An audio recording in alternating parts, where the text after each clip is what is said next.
Welcome to the Author Roundup. This special segment of the Book Connection show features up-and-coming indie authors who sit down with us and talk about their recently released books. Join us as we chat with our next guest author.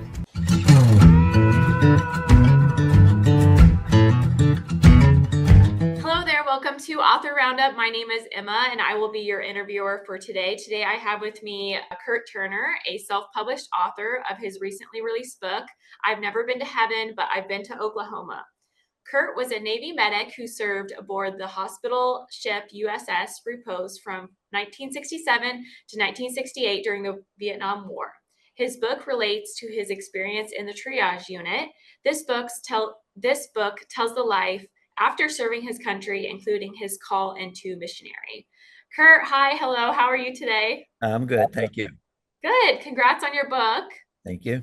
It was released last year, correct? End of last year? Correct. Okay, and can you tell us a little bit about it? Well, I kind of started in the middle with my military, including my Vietnam experience. Then I went back and thought I need to do kind of an introduction. This is where I grew up, who I am and all. And then the last part I take from Ecclesiastes 3:1-8. For everything there's a season. And I take all of those seasons that Solomon wrote about, but I put them in my perspective, how my life kind of followed that. Yeah, okay. And so a part of your book is you challenge readers to set aside what they've seen in war movies before diving into your book. What do you believe movies fail to capture about the war experience? Unless they have actual film of what they're talking about. Yeah. The movies that I've seen you can't believe everything in them. And I understand because they want the dramatic effect. Yeah. But in my book, everything is exact. It's true. I don't add anything. I try not to take anything away. And that's what I believe happens in movies. Yeah, for sure. I agree. And so how is this all from memory or did you have journals? It's all from memory. Wow, that's incredible. Was it hard to recount certain experiences, or did it all just start coming back once you sat down and really started to write things out? Right. That's basically the way it happened is, I kind of had an idea. I knew what I wanted to write. I knew where I wanted to end it. But a lot of it was just as I sat there thinking, this led to this, and I was able to piece it together from there. Wow, that's impressive. As I went through the book, there's things that I wrote that I didn't realize, that came back to me while I was reading the book. Yeah. Right. And how did that feel when things came back to you after so many years? In a way, it felt good that I could remember it all. There's times I sat there and cried. Yeah. Going back through a couple of the parts, and the reader will figure that out. I don't want to give too much away there, but some of them really got to me. A lot of sad moments, yeah. Yeah. And so what are some of the most common, talking about the Vietnam War, what are some of the most common misconceptions about the Vietnam War that you address in your book? One of the biggest ones is now we know there was over 58,000 killed, but at the time the government was lying. And I knew this when I went to the Philippines and got a copy of the newspaper that they send out to different stations and all. I had done more body counts in that last week than the government admitted KIAs, killed in action. And I had done more body checks myself than that whole number. So one of the misconceptions is that people could trust the government. And I'm not knocking all of our government, but at that time, the government wasn't being truthful with people. Yeah. And as someone that's a part of the whole experience, and you've, like you said, seen people body count and things. I'm sure that's really hard in our government, to think about, like I was here, but that's not true. So I'm sure that's really Mhm. hard, and especially to write about it and relive that. How do you approach sharing emotions and realities of war that you hope will resonate with readers? Yeah, I think it makes it more believable Yeah. that within my writings you can tell that I was emotional. Hmm. You know, It uh, comes through the pages. and I think people can identify not with the Vietnam War itself, but I think Mhm. reading it, they can identify with maybe problems that things that they've gone through in the past and really Mhm. haven't dealt with it the way Yeah. I have. Okay. Yeah. So kind of having some closure, or because recounting, and coming to face things that are traumatic is always better than burying it, and not acknowledging it, wouldn't you say? Yeah, and the more you deal with it, and with the counseling that I do with first responders, our first thing that we tell them to do is Yeah. talk it out, talk to somebody. And I can go back at a time that I was living alone, and I would sit there for an hour or two a night talking to my cat. And Mhm. that cat sat there, Get and it out. Yeah. I'm not going to say he answered me, but he sat there knowing that his master was hurting Yeah. inside. And, Mhm. some people believe that about animals, some don't. I Yeah. do, because just the Me way, too. she sat there and just let me talk. Yeah. Yeah, they can really sense your emotions and when they need to support you more, I guess. Yeah. Yeah. And so, as someone who lived through these experiences in Vietnam and the war, what was like the most challenging part of revisiting them to write the book? The most challenging parts were the two main things that happened to me: the death of the first Marine that died in my arms, Mm. and then carrying a grenade out and throwing it, which that didn't come back to me for about 30 years. Oh, wow. The death of the first Marine, it it haunts me, even though I did everything that I could do. Mhm. I went with him over what they call the corner. That's where we put them when they were going to die, and there was no chance. And an officer came up to me and told me, "Turner, get the hell back out on the flight deck. We need you." And I refused. Mhm. And finally, he came back and he says, "Turner, I told you to get your out Mhm. there." Um, and I said something, that I a word that I usually don't say, that the Mhm. second word is you. Mhm. And thinking I'm going to get a court martial, he got it. He turned around and walked away. And that whole thing comes back to me all the time. In dealing with it, I went to Oklahoma City. It took me 30 some years to find out who the Marine was. Oh, First year wow. I went back all the way out there just to visit his grave. Then the second year, in 2000, I went back and got to talk with his family. Aw. And Oh, that that was was very, very tough. yeah. Yeah. So how was it so both of these experiences were obviously really challenging, you mentioned.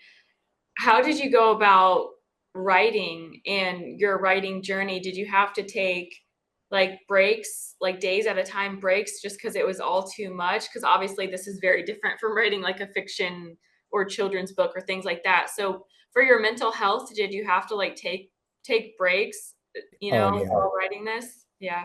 There were times I would sit down for 5 minutes and write. Mhm. There were times that I took a month. There were times that I took a year off. And Mhm. it took me 23 years to write the book. Mhm. I couldn't just sit down and do it. Of course, there was other things going on when my Yeah. wife passed away. And, there were Oh, times like that, I couldn't help it. But emotionally, yeah. I could only do it when I was ready to sit back Yeah, down and exactly, when you were ready. Yeah, yeah. because that's a really tough job. How has your experience shaped your perspective on war, both during your service and in the years that followed up until today? Um, my first, my perspective at the time, again, I disagreed with the government. Now, I was never a protester or anything like that. I didn't really know why we we're fighting the war, Yeah. but I gave it everything I had, everything that I could do in it. I look back and see that 58,000 young men and a few women nurses lost their life during that. And then I look at today and think, the past skirmishes that we've been in, how many of our young people, again, have died, and sometimes for what? We have ammunition, we have planes and stuff that can do a lot more than sending troops in and getting them killed. If we lose a drone or an airplane, so what? Mhm. So that's kind of how I look at it from my military perspective in more recent things. Mhm. Yeah. And how do you think your book can serve as a resource or inspiration for veterans for trying or how to try to understand their experiences? I think going through the emotions that I did, Mhm. I think by experiencing or by reading it, that they will realize that any emotion is okay. That's what emotions are for. They're for Yeah. healing.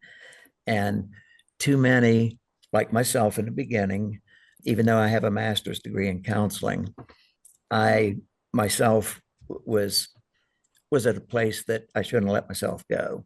I wasn't suicidal or anything like that. Mhm. But after I lost my family through a divorce and lost both jobs because of an injury, Mhm. um, I would hope that any veteran that has run across some of the things that I have could just pick up their life and volunteer to do Yeah. things. Mhm. Like I said, I work with first responders. It turned me into the ministry. I'm hoping that someone that reads the book will kind of like say, hey, if that guy did it, I can do it. Yeah, I like that. I like that there's inspiration there as well as, your story and your experiences through the war. But yeah, also like an inspiration of how you can still, you know, acknowledge your experiences and create a better life for yourself. So I mentioned, yeah, in your introduction, and then you just mentioned first responders and through ministry. So how much do you talk about your experience through the ministry and your religion and spirituality after the Vietnam War and how it's brought you closer to the ministry? Um, well, I started working with first responders before I went into ministry. Okay. That was my ministry at Okay. the time. That all went back to a flood that we had in the area that killed 27 people. And we didn't have a program at that time to deal with their mental health.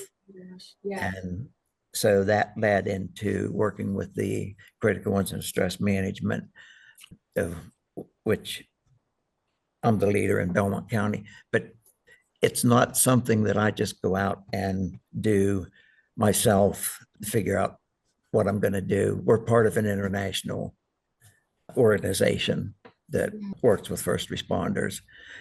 And as far as my ministry is concerned, I've always been, I like to say, a religious person, like anybody else, not exactly where I should be. But on my way back from the Vietnam Memorial Wall is when I was called into the ministry. And it was just that small, still voice of the Holy Spirit. And I told God that He was looking for the red car that was going the other way on the highway. And He let me know, Mhm. no, I'm talking to you. Mhm. So I went for the schooling for the ministry, and the church that I'm at, I really didn't want to go into full time. Mhm. And I just celebrated my 25th anniversary at the church. Oh, wow, that's so Yeah. exciting. Congrats. Yeah. Yeah. What advice would you give to other veterans who might want to share their story but are hesitant to do so? They have to remind themselves that the time's getting short. Now, if any other Vietnam veteran would want to, and I really wish they would, because I know what life was on a hospital ship. Nobody can tell me anything about it. I know. Yeah. I don't know what other guys did. And I would like to hear, more of their side of the story. Yeah. And I've read a few books that were very realistic that I know the guys were talking about, but they dealt with the fighting part. Right. I got the results. Hmm. And Hmm. if you don't get it and start it now, and even those ones from the Gulf War, they're not young kids anymore. Hmm. If they would write their stories, so we don't have to watch movies that are half fake. We can Yeah. read their stories and believe it because they were there. They're not some actor or producer that, Yeah. is trying to make something fancy. Hmm. So, And so you mentioned that you've read books, war books.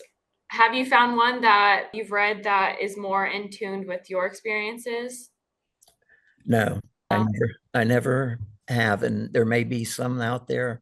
yeah. Um, I've researched them, and even the publisher told me that they weren't aware of Mhm. any uh, book that led to my personal experiences. Yeah. Well, I'm glad that we have your perspective now and that you published your book. Can you tell us your inspiration behind like actually writing it and wishing to publish your book? How did that inspiration come about? I think after dealing with the post traumatic stress for so long, I think that's what inspired me was like, I can beat this. And Yeah. as I tell first responders to talk, that was my way of talking, was Hmm. putting it into a book. Yeah, And right. as emotional as part of it was very healing. Hmm. And of course, I was inspired by the Holy Spirit to do it. I know some people don't want to hear that, and that doesn't bother me if they don't. Yeah. I was Hmm. Yeah. And so you mentioned earlier that it took you a while to complete your book. How long did it take you to complete the book? 23 years. 3 years. And so how did it feel when you were satisfied When with I was it? done, it I felt felt like a weight was lifted off your shoulders. yeah, and Yeah. it, it was, of course I was glad it was done, Mhm. but I had never, my plan was just to begin with just some notes because I knew that my family had no idea what I did in Vietnam. And my ex-wife, we were engaged at the time, and I didn't tell her about the stories. When I wrote letters, I didn't want them to know Yeah. where I was. I flew into Da Nang several times, taking escorting bodies and psychiatric patients on the Mhm. chopper. I was in Da Nang once. Fortunately, when a siren went off, nothing really happened. But I didn't go into stuff like that because then they would worry, oh, he did it once, he's going to do it again. So I, it felt good to finish the book. And then, of course, there was times afterwards, after it was published, it's like, oh man, I should have put this in. I should have put that in. But Yeah. I have to live with I did what I did, and Yeah. I'm okay, I'm satisfied. There weren't any other major things that I didn't put Just in. There's little details, yeah. yeah, Yeah. Yeah. Well, it's such a huge accomplishment to write a book, let alone have it being part sort of like a therapeutic process for you. So it's a really huge accomplishment for you, and I'm glad that you did it. Had you written like anything before, or had you been interested in writing ever? Or like your first that's a writing? flat out no. Okay. How did you approach writing? Did you have an approach, or you just wrote out, what was your process? Well, like I said, I kind of started in the middle of the book, or Mhm. what's now the middle of the book. Yeah. And then I thought that, well, if I'm going to do this, I've got to kind of introduce myself, where I came from, Yeah. how I grew up. Yeah. It had a lot of influence on my later life. So I kind of wrote the beginning, or the part of my Vietnam experience that was easy to tell. Mhm. And then I went back and I did the beginning. Then I went back to the middle. And Mhm. then I went on, and like I said, the last probably third of my book is using um, Ecclesiastes 3 and Mhm. telling what each of those seasons, time to live, time to die, and each Mhm. one relating my life and my experience in Vietnam, Mhm. um, and what I do now. Mhm. And that was really an inspiration of having something that I could use the Bible for. Mhm. Mhm. Yeah. So as both an author and veteran, writing a war, nonfiction book requires balancing, yeah, personal experiences with historical accuracy. Can you walk us more? I know you talked about it briefly, but can you walk us more through that process? What challenges did you face in recounting your memories, and how did you ensure it to be authentic for the reader? I bet that was a little challenging. Yeah, I think the biggest challenge was there's one part in it, I'm not going to give it away. One thing that I wrote, and it was a horrible, horrible experience, that it wasn't even in Vietnam. It was when I was on R&R. Mm. And the friends of mine that have read the book have told me that when you was willing to write about that, and it's almost shameful in a way, uh, not on my part, but just that it happened to me. Mhm. And they've told me that if you could write that, we can believe everything you said, because you Oh. was willing to tell the very worst, so we could Mhm. believe the best, and everything in Yeah. between. Oh, wow. Wow. And so you said that you've sent it to your friends, like war veterans friends that was in the Uh, Vietnam with you? yes. Oh, wow. And, What were and some their other veterans that weren't even in Vietnam Yeah. have Yeah. expressed the same thing. Yeah. And I had one fellow Vietnam veteran. He told me that, and this guy's he's a hard cookie. He's not really known as a softie. And he told me that he had to put the book down several times, and Oh, wow. that he just he felt so bad for me. And that wasn't my plan, to have people feel bad for me. Right. It's just like, Yeah. this is what happened, the good, the bad, and the ugly. This is Right. Yeah, and I'm sure that's super tough read for people that have experiences like you. So I'm sure it's really hard to read knowing you personally, and then they're also dealing with their triggers and things, uh-huh. their experiences while reading your book. I'm sure that's really, really hard. What so what has been the feedback or reviews you've received about your book? Have you gotten any good feedback or anything, or emotional feedbacks, or um, yeah, I've got a few emotional feedbacks in person, oh, wow. from And from friends that some of them, they're all veterans, but not all Vietnam veterans. Yeah. Uh, well, most of them were, a lot of them were Vietnam era Mhm. veterans. The reviews I've had on Amazon are good. I need the publisher to push a little bit harder. Okay.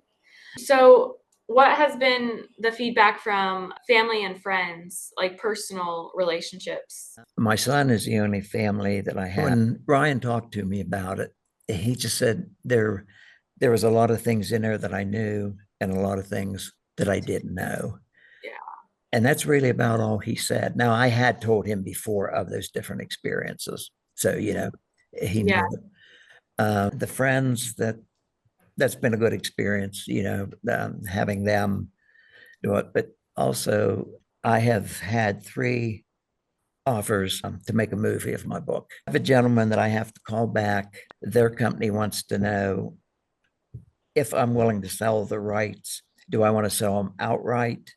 Do I want a percentage of the intake? And I'll have to do that. But that's good just to Yeah, know that it's out there. somebody took the subject very seriously.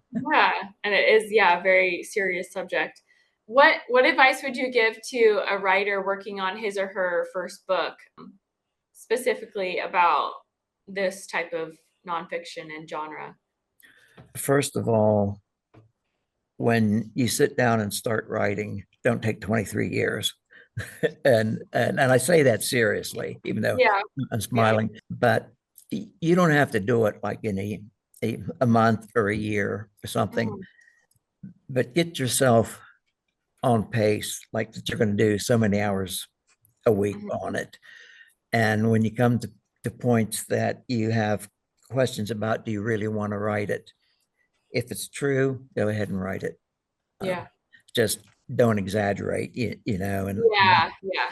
I think that's what I've tried to do. The part with the grenade, I know that people could think, well, he's exaggerating there. I'm not, and that's why I've been so honest about everything else. So Mhm, the things that people might question, everything in it is true.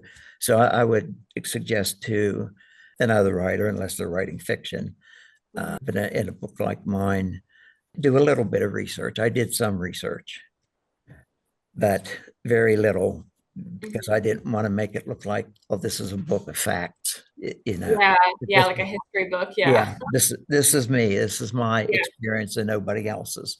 And I yeah. would have them look at it the same way. You write Mhm, about you. Don't worry about other people. Don't mhm, worry about too much if they're going to accept it or not.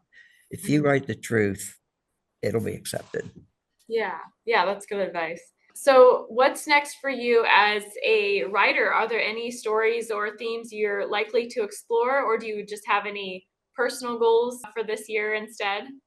But as far as my goals, what I've talked to this fellow from the publishing company, he asked me Mhm, what I would write about if I did write another book. mhm, And it would be about post-traumatic stress, not as a clinician, mhm. Yeah. as somebody that experienced it and friends that I've known that have experienced it. And Mhm, I would probably what I would do would be ask several, and they're all men. I don't exclude women only because the only ones I've talked to about are men. If you can tell your story, go ahead and tell it. If you start and you can't do it, that's okay. You tried, but if they want to do it, sit down, write, and if you don't do the whole book, you can talk to a publisher about it, mhm, even if it's not completely done at the time, and mhm. see if they think that it's something that would go. But Yeah. my goals are, I really don't think I'm going to write another book, Mhm, but at 77, I can't take 23 years to write it. mhm. So I could write it much quicker if I wanted to. But I right now I'm not really inclined to. I might change that within the next year. And if not within the Yeah, next year, see where then you're at. then I'll just Yeah, write it off and be yeah. happy that I got one done. Yeah. Yeah, well, it seems like from what you're saying is that, like, even if someone doesn't, actually physically publish a book, I think the writing this type of experience is good in itself to get it out, and I Yeah. think It, that's it's therapy. Yeah, it's important. therapy. And Yeah. that's where I started from. Yeah. That Wow. was I was giving myself my own therapy. Yeah. From like, okay, this is what you Sometimes know it's about. hard to, like, actually see someone for therapy, so, I mean, you're kinda your own therapist in life in general, you know? Yeah. Yeah. Okay, well, I think that's all the time we have for today. I just have one last question for you, and that is, what is the number one message you hope readers take from your book? I've never been to heaven. I would hope that, especially reading the last part, after they've gone through so many of the facts and leading into what I took from Ecclesiastes is just accept the book as it is. Don't try to put things into any book that aren't written, because that's what movies do. And my message to people would be, if you want to know some of the real stories about Vietnam, don't watch the movies. Read it. And I would hope a lot of people understand my perspective of where the Holy Spirit stepped in, starting with the Marine that died in my arms, and from there on out. And I know not everybody believes in God, and they don't have to, but in the end, what I wanted to do was not only my experience, but an inspirational message. Yeah, yeah, and I definitely think that you conveyed that, and I'm so happy that you published your book, and I hope we get more reviews for you as well. I just want to say thank you for your time, and I appreciate you. And if you're listening or watching, please go to authorhouse.com to purchase Kurt Turner's book. Also, it is available on Amazon and Barnes and Noble. And please, if you do purchase, please leave Kurt a review. I know he would love that. And is there anything else that you would like to say, Kurt, before we go? Now, I'd just like to thank you for the interview, Yeah, and of course. thank you to the people that have bought the books and those that will buy it. Yeah, yeah. Awesome. Well, thank you so much for listening and watching, and go purchase Kurt's book, and I will see you next time.